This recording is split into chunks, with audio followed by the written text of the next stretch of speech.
Բարի երեկո, Ազատություն TV-ի ուղիղ եթերը լրատվական կենտրոնն է շարունակում։ Այս թողարկման ընթացքում դիտեք։ Իրանում սպանված ցուցարարների թիվը ըստ իրավապաշտպանների անցել է 500-ը։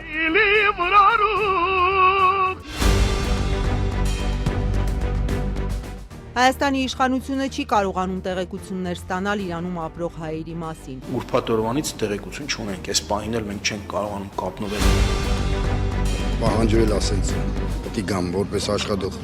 Ինչպես կարձագանքի դատախազությունը, համայնքապետարանի աշխատակիցը պատմել է, որ իրենցից պահանջել են ներկա լինել վարչապետի մասնակցությամբ Կիրակնօրյա պատարագին։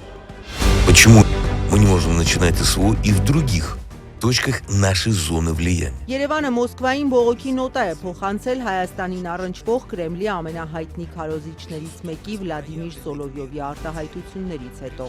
Տխմարաբանությունը ու այս ռետորաբանությունը ընդհանրապես նորություն չէ։ Կատարած աշխատանքից ես դժգոհ եմ։ Ինչպես է քաղաքապետի ուշացած վրդովմունքն օգնում սառցակալած մայթերն ամեն օր հաղթահարող երևանցուն։ Այս առուստների վրա ոնց գնանք։ Կարաք ասեք։ Վրաստանի նախկին վարչապետ Իրակլի Ղարիբաշվիլին դատապարտվել է 5 տարվա ազատազրկման։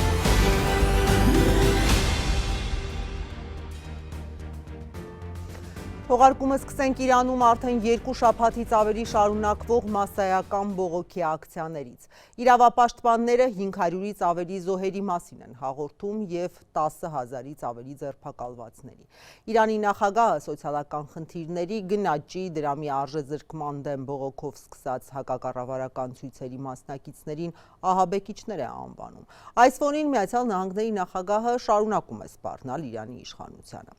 Ինչպես կարող է հանգուցալուծվել այս ճգնաժամը։ Անգամ թշնամուն, սերում միաբանություն դուր,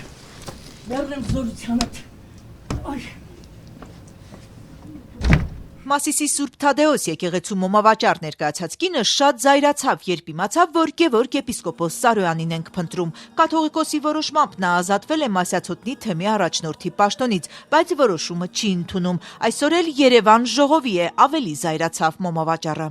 Աշխատեք մեկ ուրիշ տեղ, խուլիգաններին, գողերին, մյուսին գնացեք լրագրեք։ Այստեղ Սուրբ մարդիկ են աշխատում, ըստ ոչինչ չկա ձեզ հետաքրքրվող, Աստված ձեզ հետ, ոստիկանները, որտեղ մեքենաներ, խուլիգաններ մեր կողքի մտնում են, խուլիգանություն են անում, չգիտեմ, դրա համար իրենք իրենց ծառայություն են անում, հալալա ոստիկաններին։ Սուրբ Թադեոս եկեղեցու եւ առաջնորդարանի տարածքը ոստիկանության գվարդիայի մեքենաներով ու ոստիկաններով էլի։ Ոչ մի իրադարձություն չկա, Փաշինյանի մասնակցությամբ պատարագը 3 էր, ավարտվել է, ինչու են այստեղ։ Ներքին գործերի նախարարության խոսնակն ասաց հասարակական կարգի պահպանություն է։ Այս հիմնավորմամբ նաև հովանավանքում էին ոստիկանական ուժերը, նաև Թալինի եկեղեցում, օգնում են, որ կարգալույց քահանաները խորան բարձրանան։ Ենթադրվում է, որ Մասիսի եկեղեցու բակում են, որպեսզի Գևորգ եպիսկոպոսի տեղում մնալուն աջակցեն, իսկ որ նա պիտի տեղում մնա, վարչապետն ինքն է ասել։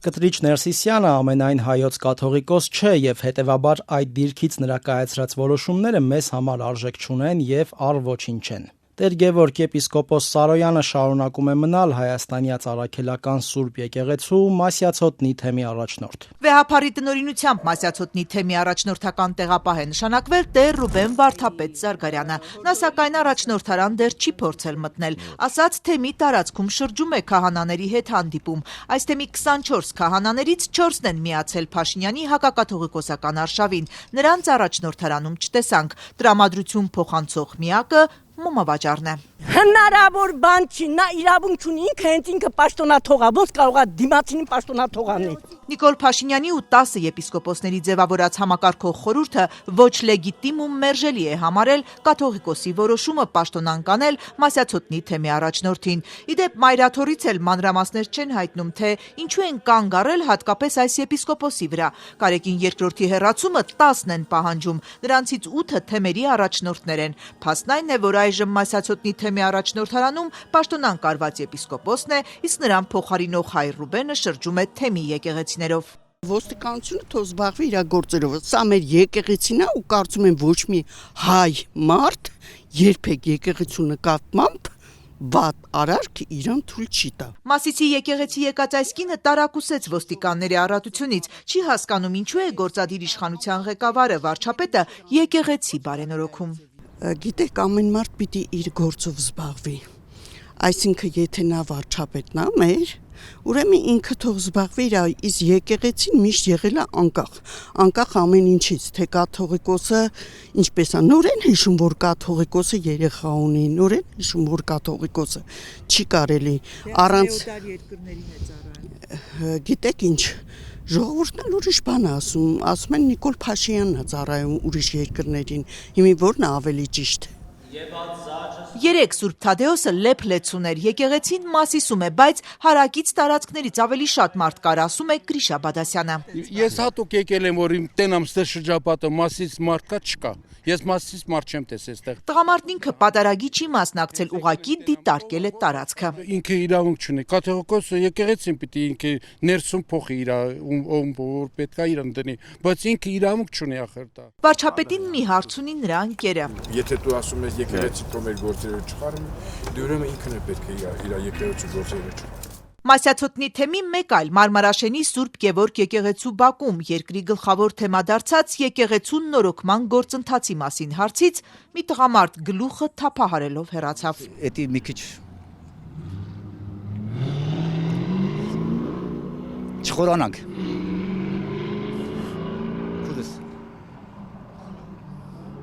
Մեկ ուրիշը ծանր հոգոցներով փորձեց ոչինչ չասել։ Ես ինչ ասեմ, մեռնեմ սրտի տախ։ Արա դե ինչ ասեմ ախ։ Ամեն ինչը դու ձեր մնաց էդ էլ է։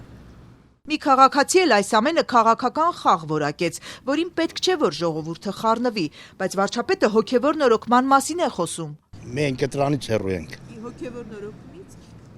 Մենք չենք հասկանում այդ գործերից։ Ինչ տեղեկություններ կան Իրանում ապրող հայերից։ Ըստ հայաստանցի պաշտոնյաների ինտերնետ կապի անջատման պատճառով անցած շաբաթավերջից արդեն օրեր շարունակ հնարավոր չի լինում նրանցից տեղեկություններ իմանալ։ Իդեպ այսօր Հայաստանում Իրանի դեսպանատան առջև ևս բողոքի ցույց է եղել, մի քանի տասնյակ իրանցիներ իշխանության հեռացում եւ նախկին միապետի Շահի որդու վերադարձ, այսինքն աշխարհիկ պետության վերականգնում են պահանջել։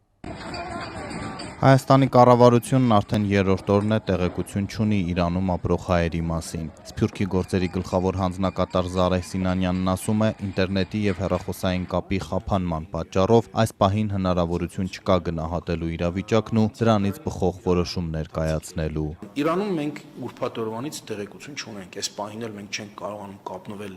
մեր հայրենակիցների հետ, որը մեզ շատ է անհանգստացնում եւ շարունակելու ենք մեր ջանքերը կապ հաստատելու, չունենք բավական տեղեկություն, որպեսզի կարողանանք խոսել տարհանման մասին, հենց որ տեսնենք, որ համապատասխան տեղեկություն ունենք Իրանի մեր հայրենակիցների հետ կապված, որը մեզ հնարավորություն է տալիս այս պնդումն անել կառավարությունում, իհարկե դա կանենք։ Երևանը դիտարկում է Մեղրիի անցակետով Հայաստան եկող իրանցիների միջոցով տեղեկության հավաքագրումը, մինչև կվերականգնվի ինտերնետը։ Նման դեպք երբ որ եղավ 12 օրվա պատերազմի ընթացքում, եթե հիշում եք Իսրայելի եւ Իրանի միջև, եթե չեմ սխալվում, մայիս ամսին էր, մենք սկսեցինք ռեսուրս ձեռք բերեցինք սահմանին Մեղրիում եւ այնտեղ սահմանը անցնող մեր հայրենակիցների միջոցով էինք ինֆորմացիան սկսում ստանալ, երևի նույն բանը հիմա պիտի այսօրվանից սկսենք անել այնտեղ, որովհետեւ այլապես բնական է այս տեղեկատվական դադարը մեզ շատ է անհանգստացնում։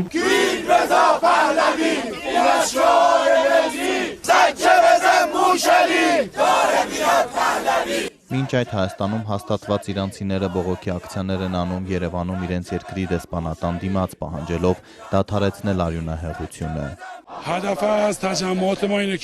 Առաջին եւ ամենակարևոր պահանջն այն է, որ Իրանի Իսլամական Հանրապետությունը չեղարկվի եւ շահը վերադառնա։ Ոչ մի կապ չկա Իրանի, ոչ իմ ընտանիքի հետ, ոչ էլ ուրիշների հետ։ Իրանի Իսլամական Հանրապետությունը հիմա մարդկանց զենքերով է սպանում։ Այն զենքերով, որ պիտի ուրիշ պետությունների դեմ օգտագործի, հիմա իր ժողովրդի դեմ է կիրառում։ Այս անգամ կարծում եմ, որ հեղափոխությունը հաջողելու է։ Երբ որ հեղափոխությունը լինի, շահը վերադառնա, ոչ միայն մեր երկրում, այլև այլ երկրներում էլ է խաղաղություն լինելու։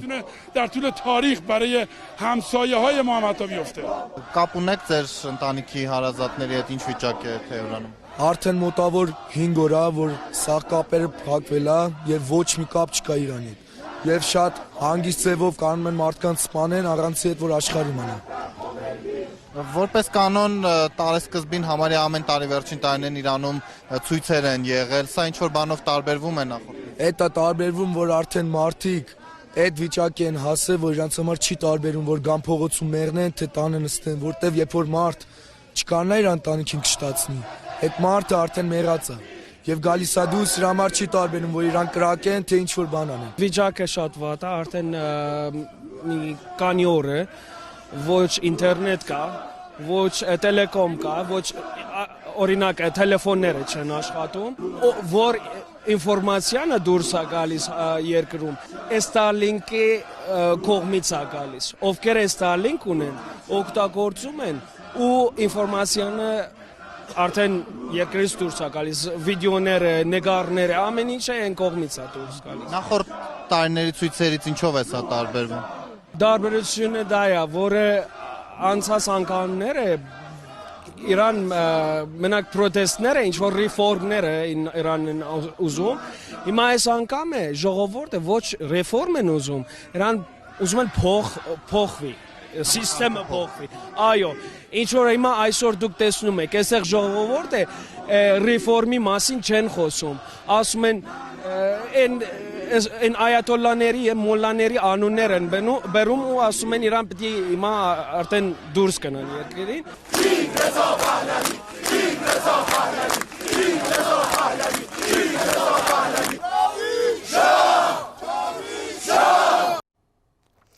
Ամերիկյան պատվիրակությունը Բաքվում այսօր ադրբեջանական կողմի հետ քննարկել է Թրամփի ուղի նախագծի իրագործման հեռանկարները։ Պաշտոնական Բաքվի փոխանցմամբ Ադրբեջանի փոխարտգործնախարար Էլնուր Մամեդովը Միացյալ Նահանգների առևտրի եւ զարգացման գործակալության տարածաշրջանային տնօրեն Կարլ Կրեսի հետ քննարկել է երկկողմ հարաբերությունների ներկայվիճակը, մասնավորաբար էներգետիկայի առևտրին, տարածաշրջանային կապերին, այդ թվում թրիփ նախագծին վերաբերող հարցեր։ Թե կոնկրետ ինչ տեսանկյունից է հարցը քննարկվել, պարզ չէ։ Վարչապետի մասնակցությամբ երեկվա պատարագը մեծ աղմուկ է բարձրացրել։ Լրատվամիջոցների տեսախցիկները խմբերով եկող պետական ծառայողների են ֆիքսել, իսկ Վեդիի կոմունալ ծառայության աշխատակիցը անձամբ է պատմել, որ իրենց ծառայության աշխատակիցներից պահանջել են հանգստյան օրով ներկա գտնվել այն կրոնական ծեսին, որին մասնակցելու է գնացել Նիկոլ Փաշինյանը։ Մինչ իրավապահները չեն շտապում արձագանքել, իսկ մարդու իրավունքների պաշտպանին որևէ գնահատական տալու համար ուսումնասիրություն է անհրաժեշտ, իրազեկ քաղաքացիների միավորումը հայտարարել է, որ հանցագործության մասին հաղորդում է ներկայացրել դատախազություն քաղաքացիներին պատարագին մասնակցելուն հարկադրելու հիմքով։ Ինչ անեմ, հիմա պահանջվել ասեց դիգամ որպես աշխատող։ Կոմունալի աշխատողը պահանջվել է մենք եկել ենք։ Վեդիի այս բնակիչը հիվանդանոցից հասել էր Մասիս, որ առավոտյան ներկա լինի վարչապետի մասնակցությամբ կիրակնօրյա պատարագին։ Վեդիի կոմունալ սպասարկում եւ բարեկարգում ընկերության աշխատակիցը երեք լրագրողներին սկզբում ասում էր, թե պահանջել են, որ հասնի Մասիս, հետո էլ թե իր ցանկությամբ է եկել։ Շատ են եկել, ես նոր եմ եկել, ես էլ հիվանդանոցից եմ եկել, հիմա նորից պետք է հետ գնամ հիվանդանոց։ Ես դուրս եմ գրվել հիվանդանոցից, եկել եմ տուն, նոր եկել եմ ստե։ Իրազեկ քաղաքացիների միավորումն արդեն հանցագործության մասին հաղորդում է ուղարկել գլխավոր դատախազություն։ Կազմակերպության ղեկավար Դանիել Յոհաննիսյանը կասկածներ ունի, որ հանցագործություն է տեղի ունեցել։ Քաղաքացին ոչ թե իր կամքով է գնացել, այլ հարկադրված, խախտվել է քրեական օրենսգրքի հավաքներին մասնակցելուն հարկադրելու հոդվածը։ Հարկադրանքի դրվագ ոնց որ թե մենակ այդ դեպքում կա։ Եթե ուրիշ դեպքեր էլի հայտ կան, իհարկե ուրիշ դեպքերով կներկայացնենք։ Վեդիի ԿՊԱ-ական քաղաքապետ Գարիկ Սարգսյանը սակայն երեք երգում էր, որ հրահանգ է իջեցվել անպայման մասնակցել պատարագի։ Տեսնում եմ բազմաթիվ աշխատակիցներ կան։ Կիրակի օր է, ոչ աշխատանքային օր է։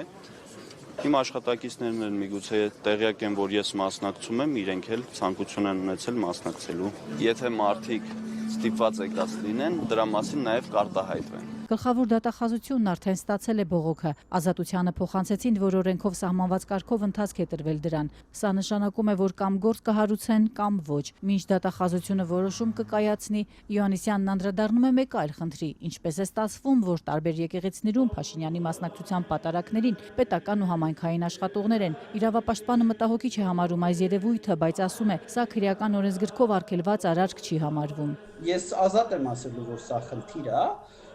որովհետև մտածել, որ այդ ամբողջ կոլեկտիվը միահամուռ որոշեց, որ այ հիմա ժամանակն է, որ իրանք սկսեն գնալ պատարակների, կամ ամբողջ կոլեկտիվը Նիկոլ Փաշինյանի քաղաքական հետևորդն է եւ որոշեցին, որ եթե Նիկոլ Փաշինյանը գնում է, ուրեմն իրանք էլ պետք է գնան, մի քիչ միամիտ դատողություն է։ Հակված ենք համարել, որ այդտեղ կա որոշակի կամ պարտադրանք, կամ գոնե չձևակերպված պարտադրանք։ Իոաննիսյանի կարծիքով, եթե այս դրվագներով էլ հաղորդում ուղարկեր դատախազություն, դրանք ըստ էության արդյունք չէին տա։ Ամեն կիրակի ես այս համայնքի բնակիչ եմ, մասնակցում եմ քարոզարշավ։ Մասիսի Սուրբ Թադեոս եկեղեցում պատարակի եկածները տարբեր մարզերից էին։ Երևանի քաղաքապետարանի աշխատակից ներկայացած տղամարդը լրագրողներին պատմում էր, որ սեփական կամքով է մասնակցում իր խոսքով քարոզարշավին։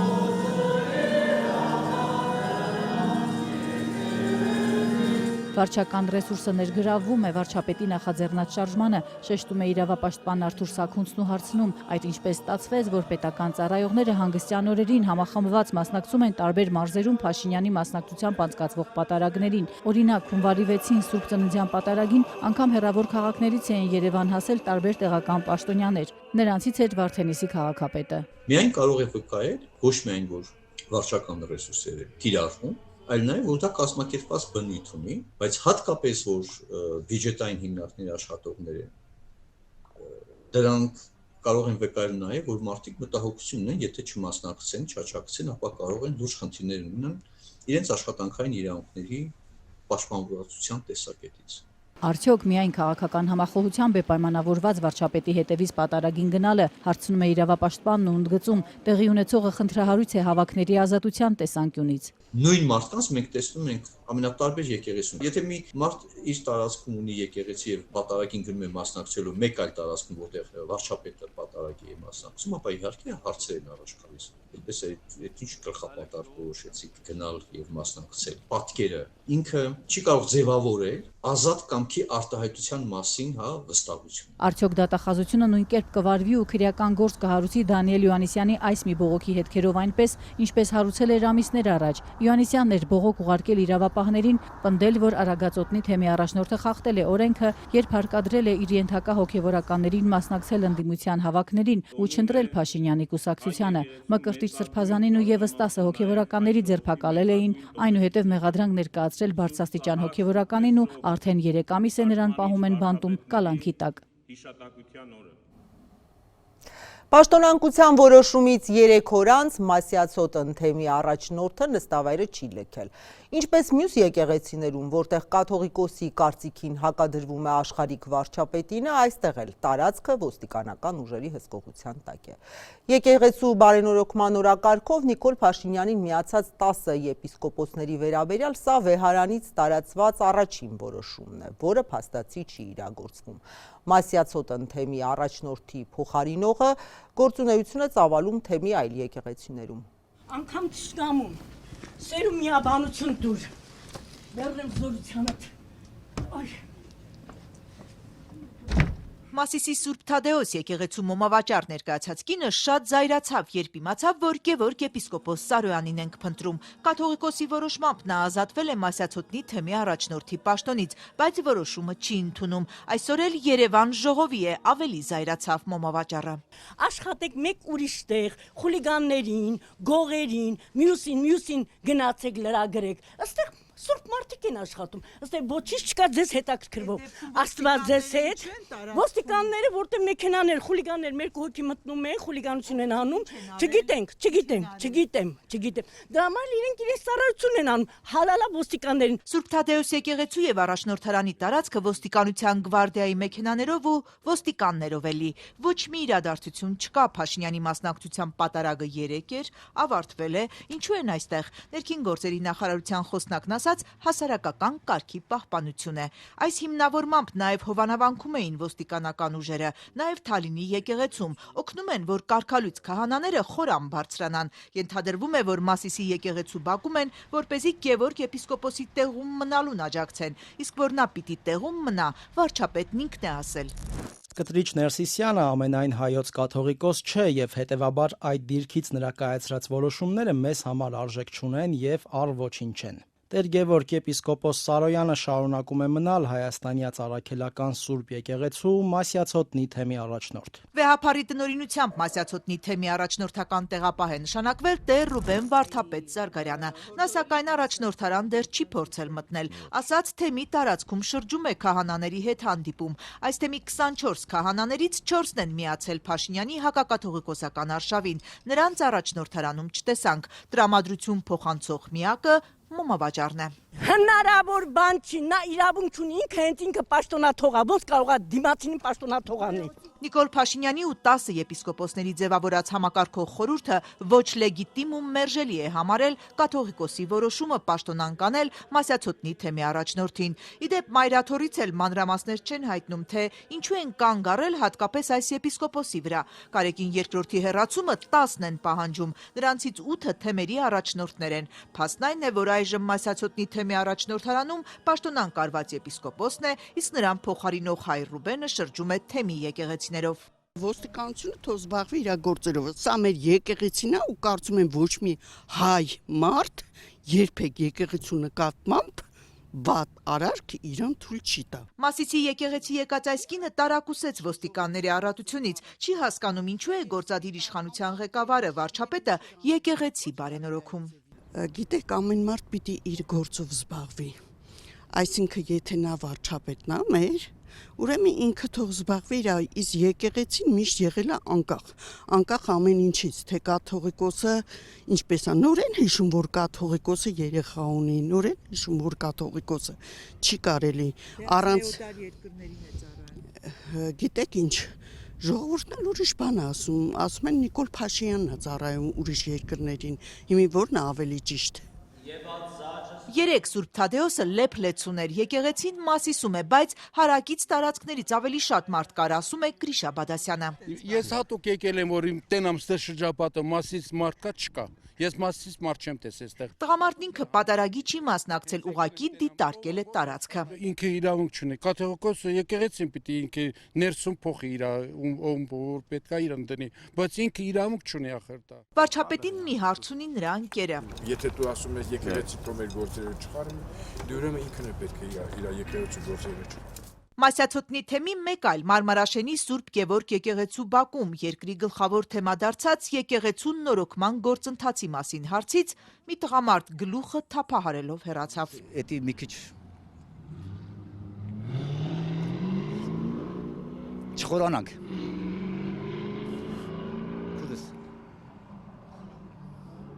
Մեկ ուրիշը ծանր հոգոցներով փորձեց ոչինչ չասել։ Ես ինչ ասեմ, մեռնեմ սրտի տախ։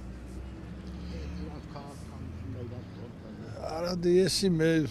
ինչ ասեմ ախ։ Ամեն ինչը դու ձեր մնաց էդ էլ է։ Մի քաղաքացի էլ այս ամենը քաղաքական խաղ որակեց, որին պետք չէ որ ժողովուրդը խառնվի, բայց վարչապետը հոգևոր նորոգման մասին է խոսում։ Մենք դրանից հեռու ենք։ Հոգևոր նորոգումից։ Մենք չենք հասկանում այդ գործերից։ Վերաքննիչ քրեական դատարանը մերժել է Մայր Աթոռի դիվանապետի կալանքի դեմ բողոքը։ Արշակ arczepiskopos Խաչատրյանը կշարունակի մնալ բանտում։ Ամենևին էլ անսպասելի չէր դատարանի որոշման մասին գրել է բարձրաստիճան հոգևորականի փաստաբանը։ Մայր Աթոռի ազդեցիկ հոգևորականը ձերբակալվել էր դեկտեմբերին։ Քննչականը նրան մեղադրում է 7 տարվա վաղեմության դեպքերի համար, թե ուրիշի պայուսակի մեջ թմրամիջոց է գցել տվել։ Իշխանություններին քննադատած եւ նրանց կողմից թիրախավորված սրբազանը մեղադրանքը չի ընդունում, այն համարում է քաղաքական։ Իրավապահները քրեական գործ են հարուցել դեկտեմբերի 28-ին Գառնեցի Էդվարդ Ստեփանյանի կողմից կաթողիկոսի հասցեին հնչեցրած արտահայտության համար։ Գլխավոր դատախազությունից ազատությանը հայտնել են, որ վարույթը նախաձեռնվել է բռնություն գործադրելու հրապարակային կոչերի հոդվածով։ Ստեփանյանը ներկա էր գյուղի եկեղեցում վարչապետի մասնակցության պատարագին։ Իշխանական կուսակցության լրատվամիջոցի Civic-ի լրագրողներ մոտեցել եկեղեցու բակում հավաքվածներին հարց տվել, թե ինչ պիտի լինի, որ կաթողիկոսը հեռանա։ Քաղաքացին պատասխանել էր՝ մի հատ քար խփեն գլխին, սատկացնեն։ Սա մեջբերում էր։ Եթերում Ազատության լրատվական կենտրոնն է, մեր լուրերին կարող եք հետևել նաև Ազատության տելեգրամյան ալիքում, իսկ այս ծրագրի երկրորդ մասում առաջարկում եմ դիտել։ Почему мы не можем начинать СВО и в других точках нашей зоны влияния? Երևանը Մոսկվային բողոքի նոտա է փոխանցել Հայաստանին առնչվող Կրեմլի ամենահայտնի քարոզիչներից մեկի Վլադիմիր Սոլովյովի արտահայտություններից հետո։ Տխմարաբանությունը ու այս ռետորաբանությունը ընդհանրապես նորություն։ Կատարած աշխատանքից ես դժգոհ եմ։ Ինչպես է քաղաքապետի ուշացած վրդովմունքն օգնում սառցակալած մայթերն ամեն օր հաղթահարող երևանցուն։ Այս առուստների վրա ոնց գնանք։ Բարակասեք։ Վրաստանի նախկին վարչապետ Իրակլի Ղարիբաշվիլին դատապարտվել է 5 տարվա ազատազրկման։ Ռուսաստանցի լրագրող Վլադիմիր Սոլովյովի Հայաստանի նկատմամբ սպառնալիքներից 2 օր անց Երևանը Մոսկվային բողոքի նոտա հղեց։ Մինչ այդ շատ տարբեր իշխանականներ էին անդրադարձել Կրեմլի խոսափող համարվող Սոլովյովին, բայց քննադատության ալիքն ուղղելով ոչ միայն նրան, այլև հայաստանյան ընդդիմությանը։ Ու սա նոր բանավեճի առիթ դարձավ։ Плевать на международное право, международный порядок. Կրեմլի ամենահայտնի քարոզիչներից մեկի Վլադիմիր Սոլովյովի Հայաստանի հասցեին անցած շաբաթավերջին հնչեցրած սպառնալից հայտարարությունից 2 օր անց պաշտոնական Երևանն այսօր բողոքի նոտա է հղել Մոսկվային։ Հայաստանի արտաքին գերատեսչությունը հաղորդավարի հայտարարությունը, թե Հայաստանում եւս Ուկրաինայի օրինակով հատուկ ռազմական գործողություն պետք է սկսել, ինքնիշխանության դեմ անթույլատրելի ոտնձգություն է որակել։ Հայաստանում Ռուսաստանի Դաշնության դեսպանը կանչվել է արտգործնախարարություն։ Նրան հանձնվել է բողոքի հայտագիր, որում խորը վրդովմունք է արտահայտվել պետական հեռուստաընկերության մաս կազմող ծրագրի եթերում հնչած հայտարարությունների կապակցությամբ։ Ընդգծվել է, որ դրանք Հայաստանի Հանրապետության ինքնիշխանության դեմ անթույլատրելի ոտնձգություն են ու թշնամական դրսևորում եւ կոպտորեն խախտում են Հայաստանի եւ Ռուսաստանի միջև բարեկամական հարաբերությունների հիմնարար սկզբունքները։ Средняя Азия. Սոլովյովն անցած օրը հեռարձակված իր հեղինակային երեկոն Վլադիմիր Սոլովյովի հետ հաղորդման ընթացքում խոսել էր ոչ միայն Հայաստանում, այլև Կենտրոնական Ասիայում նրա ձևակերպմամբ ռուսական ազդեցության գոտում հատուկ ռազմական գործողություն սկսելու անհրաժեշտությունից։ Если нам для нашей национальной безопасности Եթե մեր ազգային անվտանգության համար մեզ անհրաժեշտ էր հատուկ ռազմական գործողություն սկսել Ուկրաինայի տարածքում, ինչու նույն պատճառներով չենք կարող հատուկ ռազմական գործողություն սկսել մեր ազդեցության գոտու այլ կետերում։ Հունվարի 10-ին հեռարձակված հաղորդումը Հայաստանում չի սփռվել։ Հանրային մուլտիպլեքսով երեկոն Վլադիմիր Սոլովյովի հետ եւ Կիրակի երեկոն Վլադիմիր Սոլովյովի հետ հեղինակային հաղորդումների հեռարձակումը Հայաստանի տարածքում դադարեցվել է դեռևս 2 տարի առաջ։ Հայկական կողմը հիմնավորել էր Սոլովյովի հեղինակային հաղորդումները խախտել են զանգվածային հաղորդակցության երկկողմ համաձայնագիրը։ Հայաստանի հետ ոչ մի խնդիր չէր լինի, եթե 2008-ին մենք չկանգնեինք։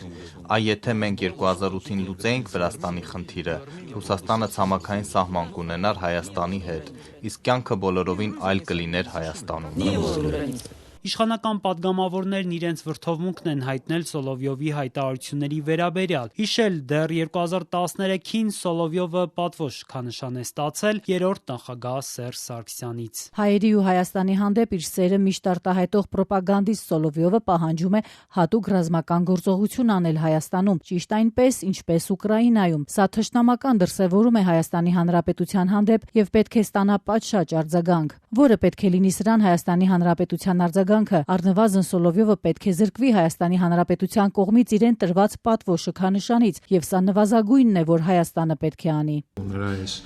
տխմարաբանությունը ու այս ռետորաբանությունը ընդհանրապես նորություն չի,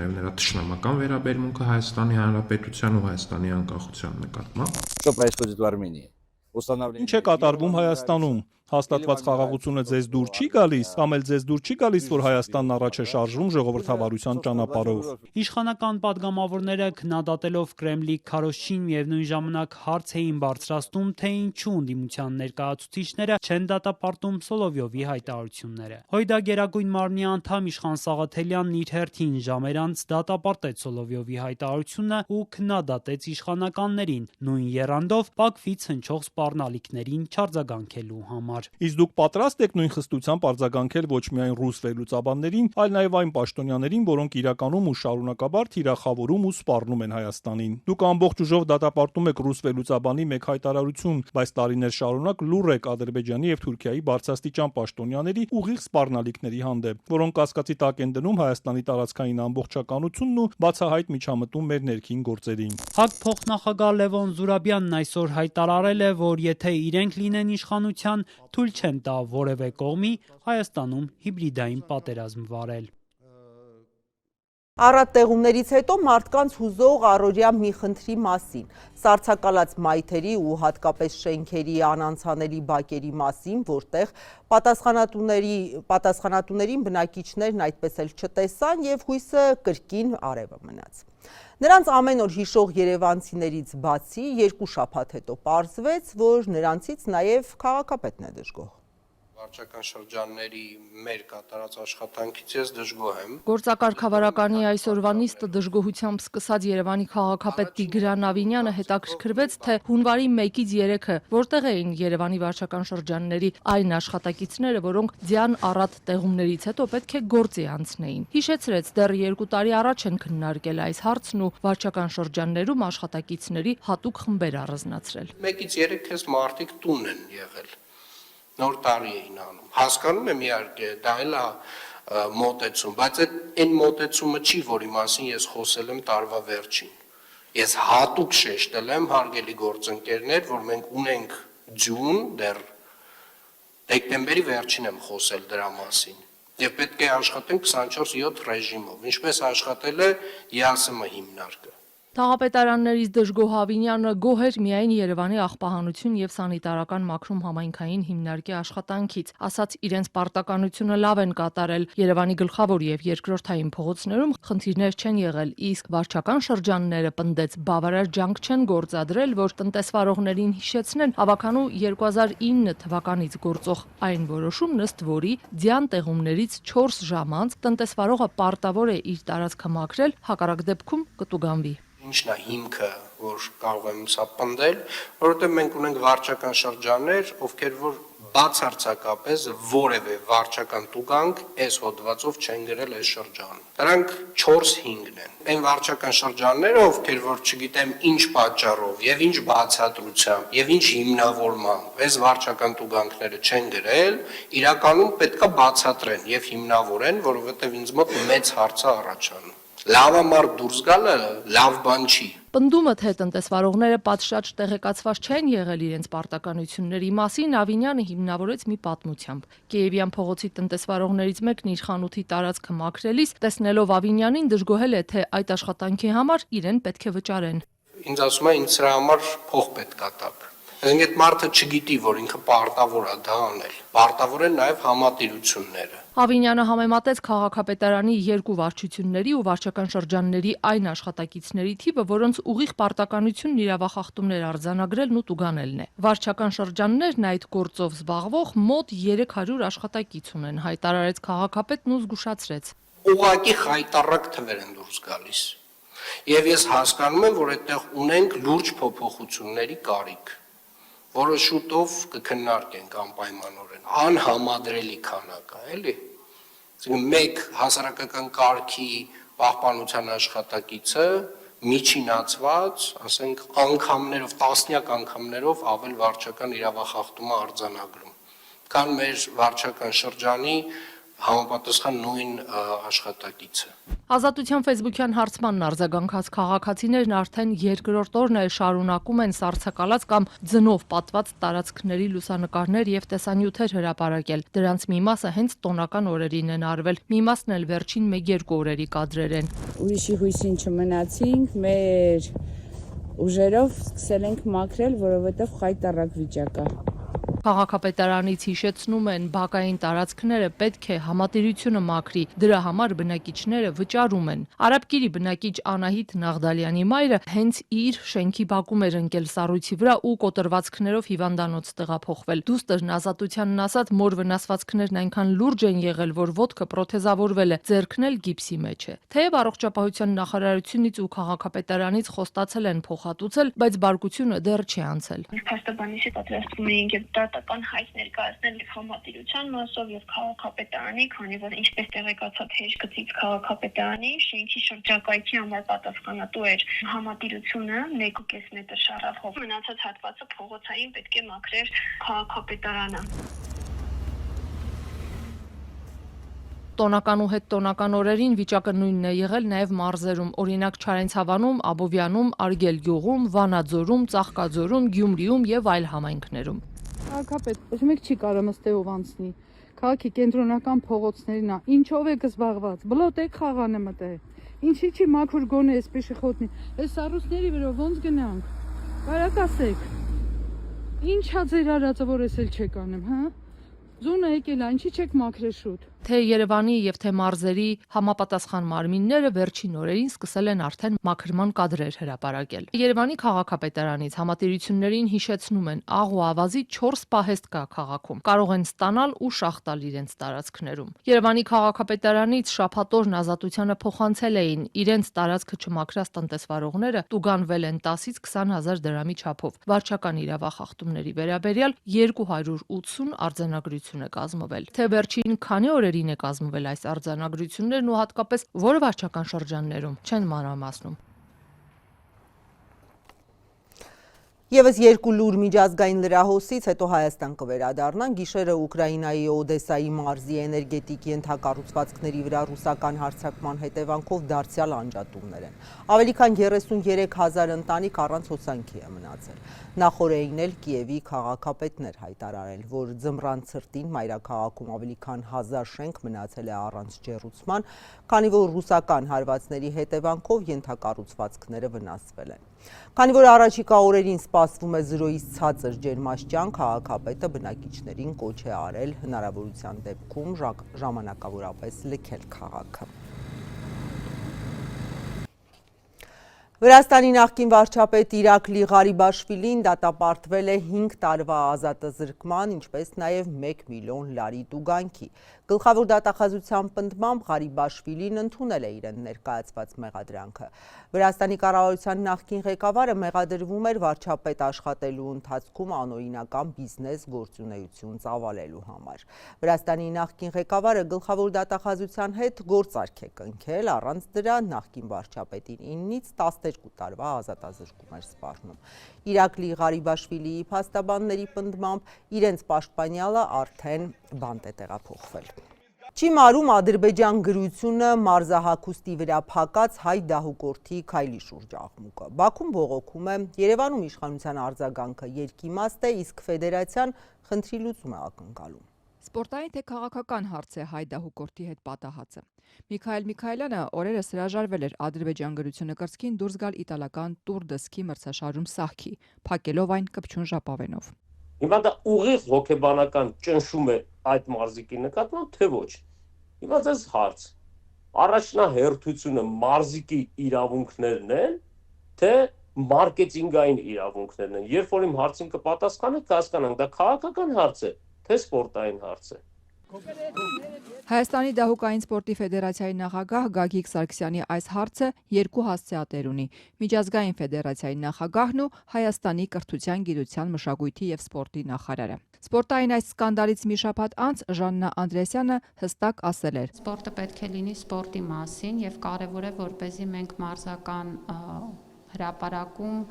մրցման ժամանակ հնարավորինս հետևենք արդար ազնիվ սպորտի բոլոր կանոններին։ Նախարարության եւ ֆեդերացիայի միջև կարճ նամակագրություններ է եղել։ Գերատեսչությունից պարզաբանում էին պահանջել, ինչու է Միքայելը փակել մարզահագուստի վրա Ադրբեջանի գովազդը։ Ֆեդերացիայի նախագահի պատասխանն էլ կարճ էր. քայլն առավել քան պարզ է եւ պարզաբանման կարիք չունի։ Ինքը 26-ամյա Միքայելը մեկ շաբաթ առաջ Ազատության հետ զրույցում բացատրել էր. Մենք իմ համար իմ արժանապատվությունը, իմ հայրենիքը ավելի վերադասելի են, քան թե ինչ-որ շտից պատիժներ գումարի տեսքով։ Ավելին ասեմ ձեզ, Միքայելի հենց քայլը խաղաղ դիվանագիտություն է։ Լավ պետությանը հարցրեք, դուք պատկերացնում եք այդ մարզիկը այդ մեկնարկային համարով Հայաստանի Հանրապետության քաղաքացիները ունեն իրենց պետության աջակցության կարիքը։ Ունեն ուղղակի։ Եվ դա պետության տվյալ դեպքում ուղիղ պարտականությունն է։ Ադրբեջանի պետական զբոսաշրջության գործակալությունը անցած տարի է 5 տարվա պայմանագիր կնքել դահուկային սպորտի եւ սնոուբորդի միջազգային ֆեդերացիայի հետ։ Եվ հիմա ոչ միայն դրոշների, գովազդային վահանակների, այլ մի շարք մրցումների ընթացքում նաեւ մարզիկների համազգեստների վրա է հայտնվում գովազդատուի, այս դեպքում երկրի անունը։ Իդեպ Բաքուն այսօր պաշտոնապես դիմել է դահուկային սպորտի եւ սնոուբորդի միջազգային ֆեդերացիային, դժգոհելով հայ դահուկորդի քայլից։ Մենք կարծում ենք, որ մրցումներին մասնակցող մարզիկները պետք է հետևեն դահուկային սպորտի եւ սնոուբորդի միջազգային ֆեդերացիայի ընդհանուր մարզական եւ էթիկական սկզբունքներին։ Սպորտի ապաքաղաքականացումը եւ էթնիկ ատելությունից, ռասիզմից, քսենոֆոբիայից եւ այլ բացասական դրսեւորումներից խուսափելը պետք է լինի հիմնարար պահանջ բոլոր մարզիկների եւ մրցույթների համար։ Հայաստանի դահուկային սպորտի ֆեդերացիայի նախագահը Ազատությանն ասաց, որ տուգանքի չափը դեռ չգիտեն, բայց արդեն վճարել ցանկացողների հերթ է։ Ասում է, ֆեդերացիան այդ հարցը կլուծի, ավելին, այս թեմայով մի զրույց սպասվում է միջազգային ֆեդերացիայի նախագահի հետ։ Այս սկանդալը նախապատմություն ունի։ Անցած տարի, երբ քննարկվում էին միջազգային ֆեդերացիային Ադրբեջանի լիիրավ անդամակցության եւ գլխավոր հովանավոր դառնալու հարցերը, Սարգսյանը իր մտահոգությունները բարձրաձայնել էր։ Հիշեցրել էր 22 թվականին Ադրբեջանը առաջինը ջերմուկի սահուղիներին էր հարվածել, բայց հարցը հօգուտ Ադրբեջանի էր լուծվել։ Աշխարհում չկա մի ֆեդերացիա միջազգային մարզաձևի, որի հովանավոր դարձած լինի որևէ պետական գերատեսչություն։ Նման նախադեպ ուղղակի չկա։ Եվ ես ես պատմում միջազգային ֆեդերացիայի նախագահին, որովհետև այդ պետությունը առավելություն է ունենալու մնացած պետությունների նկատմամբ։ Ու հիմա ստեղծված իրավիճակում փաստացի ստորադասվում է սպորտսմենի բարոյահոգեբանական վիճակը, շարունակում է Հայաստանի դահուկային սպորտի ֆեդերացիայի նախագահը, պնդելով հարցին իրավական լուծում են տալու սպորտային արբիտրաժից մինչև եվրոպական դատարան։ Ինչպես եւ ամբողջ աշխարհում, այնպես էլ մարզաշխարհում առաջինը դա մարզիկի իրավունքն է։ Մրցաշարային տարին նոր է սկսվել եւ այս խնդրին հայ մարզիկները նորից են բախվելու։ Գագիկ Սարգսյանից տեղեկացանք, որ առաջարկ ունեն միջազգային ֆեդերացիային Հայաստանը ներկայացնող մարզիկների հագուստի վրա թողնել մեկ այլ գլխավոր հովանավորի անուն, ինչն ի դեպ տեղի է ունեցել նույն իտալական մրցաշարի հաջորդող փուլերին։ Սա կլինի սպորտային լուծում, կարծում է Հայաստանի դահուկային սպորտի ֆեդերացիայի նախագահը, երբ ֆինանսական շահի կողքին չի ստորադասվում սպորտսմենի արժանապատվությունը։ Թողարկման թեմաները սրանք էին, ես ձեզ հրաժեշտ եմ տալիս ազատություն.am կայքում, նաև սոցցանցերի մեր էջերում, լրահոսը թարմացվում է, հետևեք հաջողություն։